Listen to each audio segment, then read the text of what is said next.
I'm alive! This weekend was probably my favorite regional experience so far, which was the BCS London. So normally BCSs, or Bushiroad Championship Series, or anything of that sort, tend to happen not in London in England, but like in Huddersfield or Cardiff. I think in Manchester at some point too, but usually not in London. And that makes it for us, mainland Europeans, a bit hard to get there because it's, we have to fly to London first and then somehow get to that other location. Whereas now when it's in London, it's pretty chill. We just fly into London, some people get a hotel. I stayed at one of my best friend's place and, you know him from the Q&As, Mr. Piotr. And so, it's pretty chill to get there, so I was already pretty hyped for it just because of that. But then, when I actually arrived on the day, I was greeted with something really amazing, which is the fact that the UK player base was so cool. Like, the people are really fun, everybody's easy to talk to, everybody's really chill. It's just amazing because I felt like, I've been to other amazing regionals, like especially in Cologne. Those regionals tend to be really fun because people come from all over the place. Like, we've had people from Australia, from America, like from all over the place actually. So that makes it really nice because you interact with a lot of people. But here in London, while it was mostly people from the UK, we still had the Swedish guys, the Norwegian guys. We had people from France, me from Luxembourg, Solom from Belgium. Then you had Italians. There were one or two Greeks as well, I think. So people from all over the place, actually. So it was really nice to interact with everyone, and that made it a really fun experience to begin with. I saw a lot of people that I've only talked to online, or people that I haven't seen for years, and seeing people like that also made it a really nice experience. But sadly, I didn't vlog too much. I vlogged a little bit at the start on I was kind of planning to do like a meme vlog for the second channel, but then I just didn't have time. I was always busy and running around and I didn't really film much. So here's one of the clips from the vlog. Hello guys! Hello sir. Talk about your round. Great Dayusha. Yes, that's all. This is the man that once... oh god, my hair is terrible. This is the man that once upon a time I accidentally triggered, and then we had bad blood for a year. And now it's all good. Vietnam flashbacks. Yeah, actual Nam flashbacks. Yes. But I died round one. Very nice. Hey. Hello. Yes. And then the only other thing I kind of vlogged was where Solom actually got announced to be in top 8, so I was kind of recording him from a different perspective in case he wanted to use that, but then he didn't ask me about it, so I guess not. Thank you for your patience.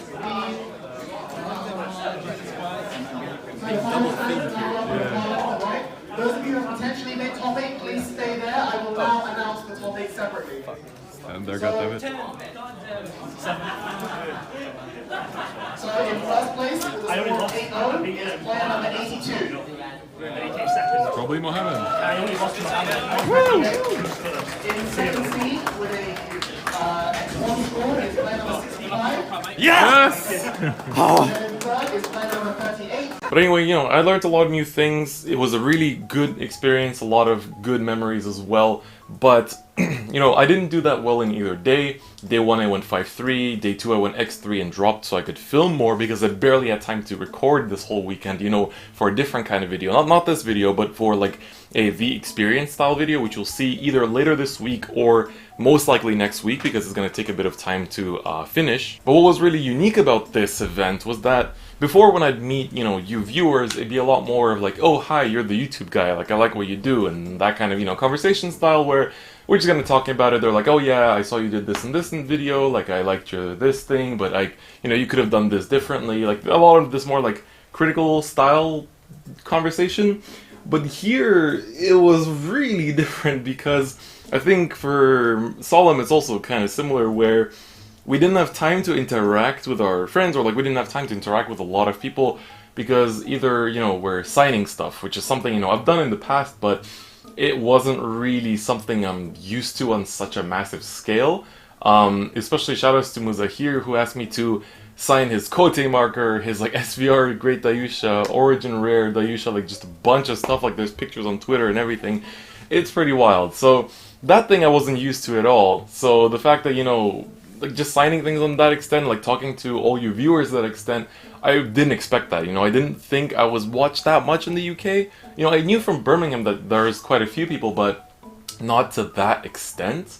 I don't know, it's just what I thought, because, you know, YouTube tells me that the majority of my viewer base is in America, which it is, but then I kind of thought, you know, the rest of it is kind of scattered around all over the place, but this was definitely a pleasant surprise. So thank you so much to everyone that asked for signatures, thank you to everyone that took the time to come and talk in person, to come and, you know, relax, and just, you know, share some thoughts. If we managed to have time for a game, thank you for asking me as well. To those of you that I didn't have time to talk to, or didn't have time to play a game with especially, I'm sorry.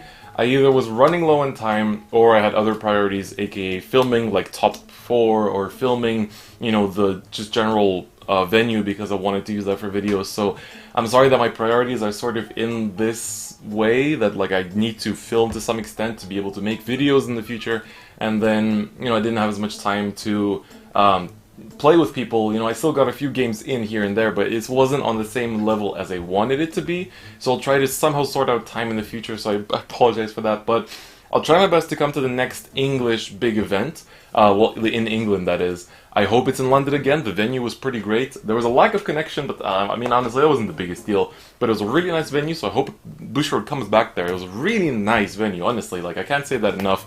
So hopefully it's back in London eventually, so that's my personal hopes. Now I'm going to go over my records for both days, you know, how my games went.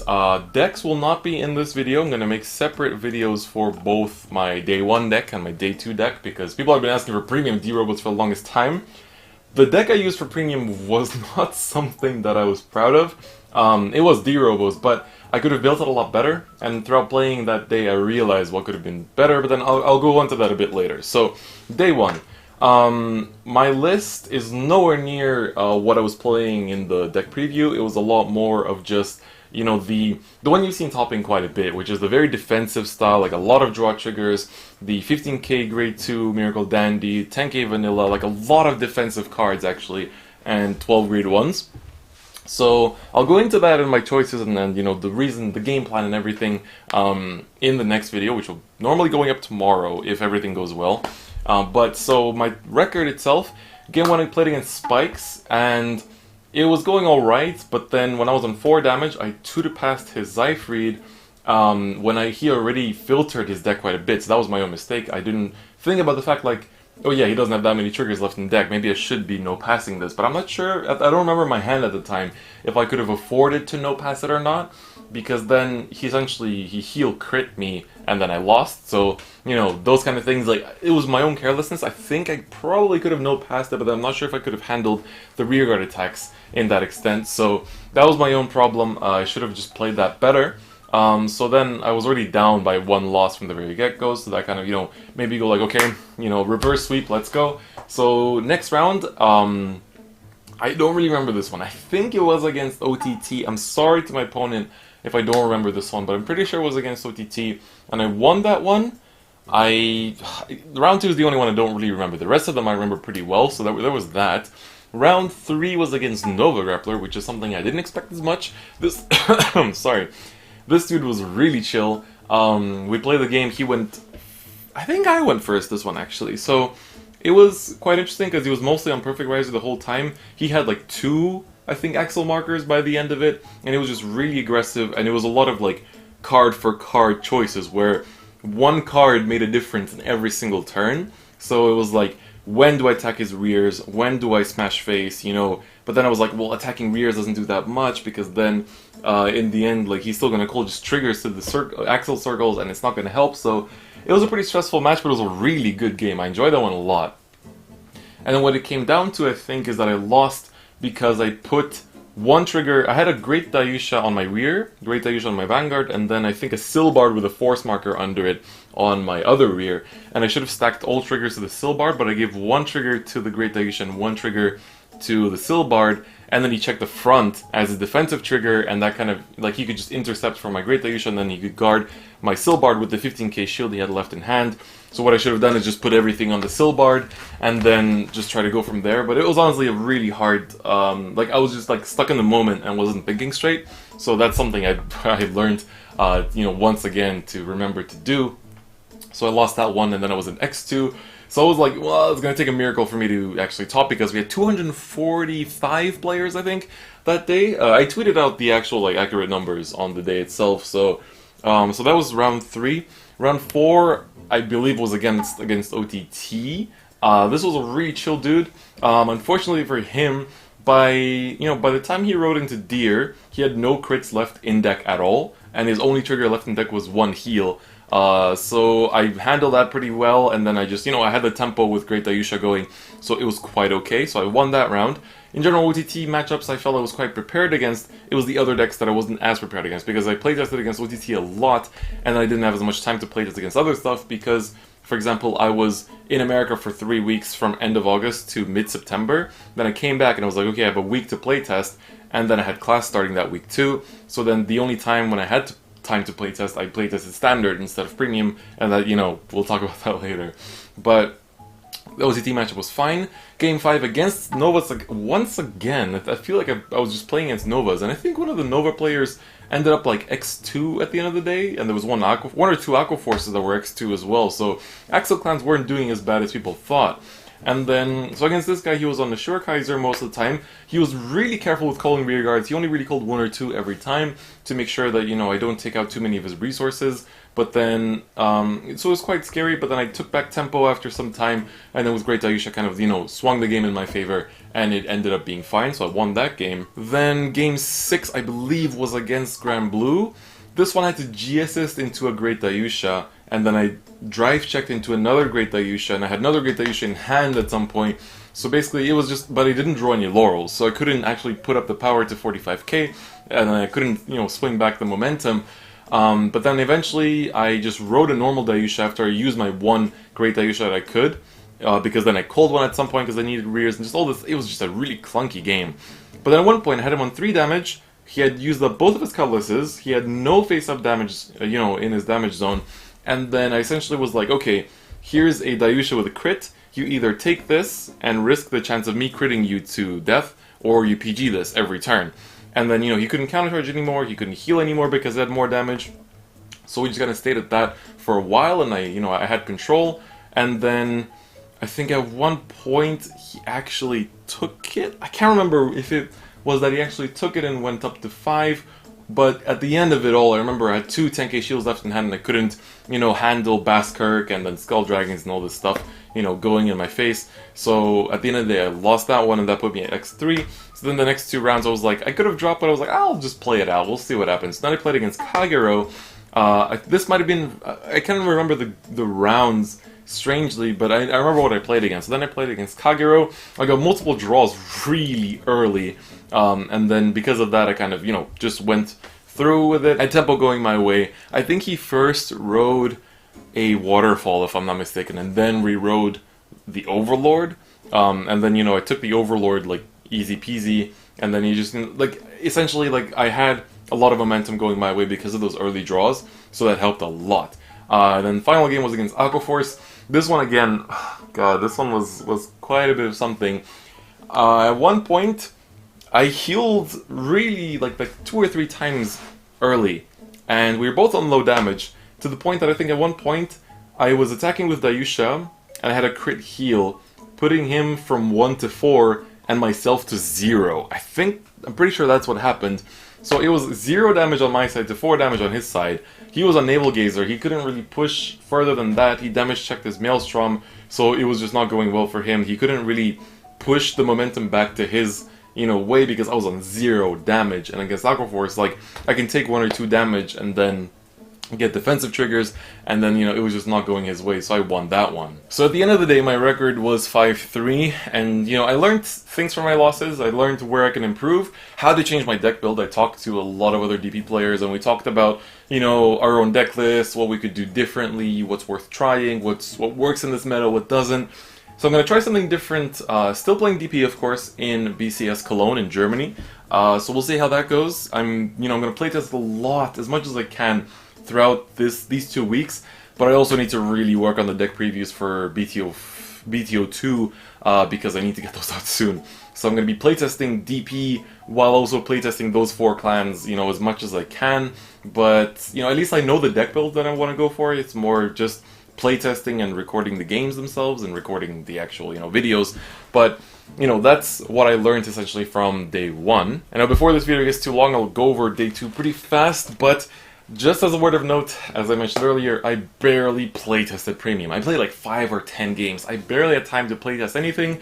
So kind of like the day before I left for London, I threw together a deck list. I was like, this might work, it might not, we'll see what happens. And then essentially I took it to the day, and as I was playing I was realizing, yeah, this needs to change. This just doesn't work. So the deck list I'm going to show in hopefully 2 days. I'm going to show what I played on the day, and then I'm going to go over what I will change, because the deck list I used, it worked out fine. You know, I won some games, I lost some games, but the games I lost, I was like, I really wish I could just draw into this card instead of this terrible card.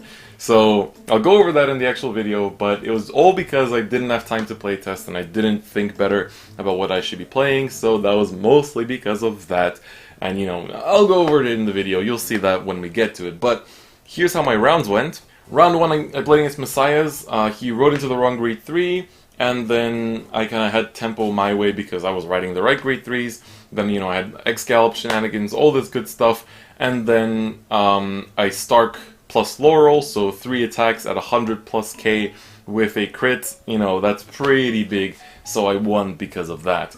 Game 2 I played against an Anjay player. She misrode grade 3 but then fixed it immediately next turn.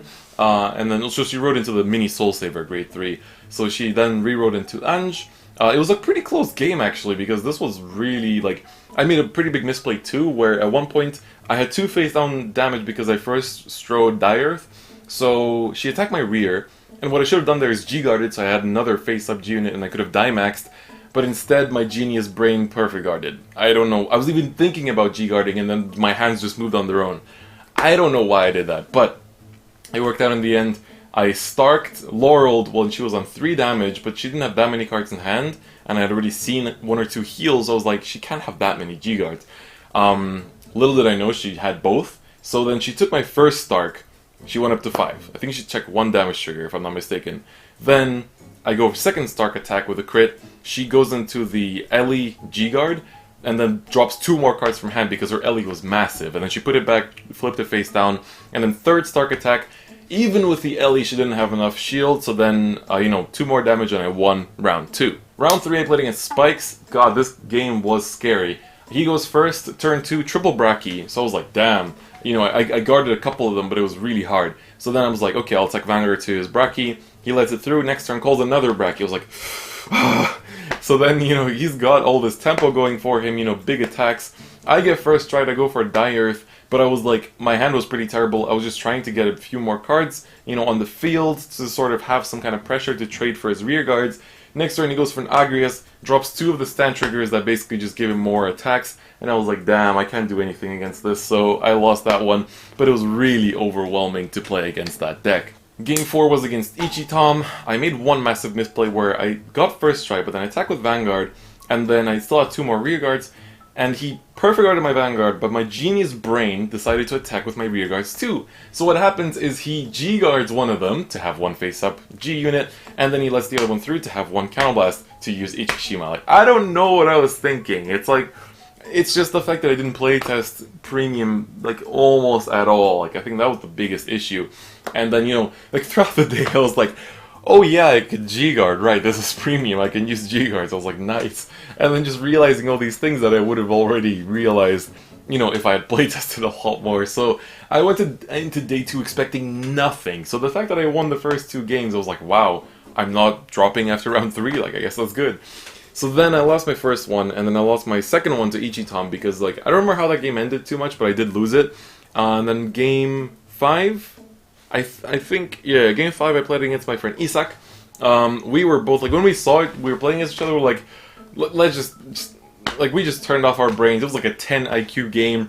Like, we were misplaying, like, left and right, going for the randomest, like, strides. At the end, I think, like, I went for a Die Earth, and I had a crit because I first tried it X Tiger because I had nothing better, because I couldn't put up my power, I think I could have gone for X Gallop, but I was like, oh, I want to have the crit pressure. Like, my brain wasn't working, right? So I flipped, I think, my Die King. So then I went for a Die Earth next stride, and I had the crit on it because I had another face-up, well, 2 more face-up D-Robos in my G-Zone. And then he was like, okay, no guard, you know, crit for game. First check crit, I was like, Well, I guess I'm taking this one, but we're playing the mirror match, so I didn't even count that game. Like, it was just complete memes, so there was that.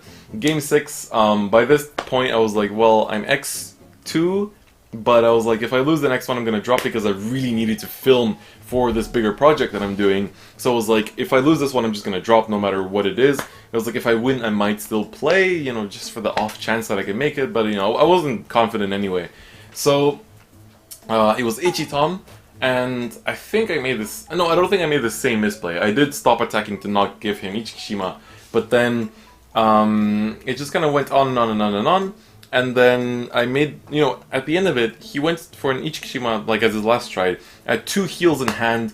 I think I needed like an extra 5 or 10k shield to survive that turn, but it was just not enough because my G-guards were blocked, and you know, guarding from hand was blocked with my grade 0s, so I couldn't do anything. I lost that one and then I dropped. I'm sorry to my opponent if it seemed like I was angry or annoyed.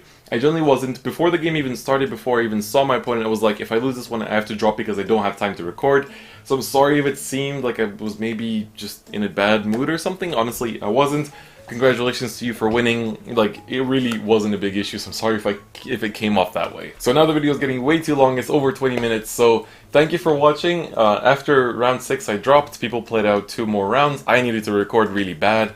Then Sala made it to top 8, so I was happy for him. I was watching all the top 8 games. There were some really cool decks, especially the Cyril's Spike Brothers that he won the whole thing with. I'll have his top 4 commentated match up probably next week, I think. I also recorded the 3rd place match for Standard, but I'm not sure if I'll upload that one because the 4th place player wasn't very proud of that game. So, you know, he told me it's still fine, but I'm going to debate and see if it's worth it or not. But for now, the premium one, top 4, it was Mohammed playing his Susano, you know, Ichikishima list against Cyril, who was playing the Bad and Spike Brothers. So that game was great. I really want to commentate that one, but we'll see about Standard. But yes, so that's going to be for this video. It's getting way too long, so I don't want to overrun it. Deck profiles will be coming up soon, so do look forward to that. And then, you know, I'll talk about, you know, my reasons for playing some cards and what I'm going to change and stuff like that. So stay tuned for that. So that's going to be for me today. Stay tuned for all the upcoming BCS London content. Don't forget to check out the second channel where I was supposed to upload something from this regional as well, but there will be a video coming there pretty soon, don't worry. And then also, do make sure to click the bell button, do check out the social medias, and join the Discord channel if you haven't already. So on that note, that's going to be it for me today, and I'll see you guys next time. Bye-bye.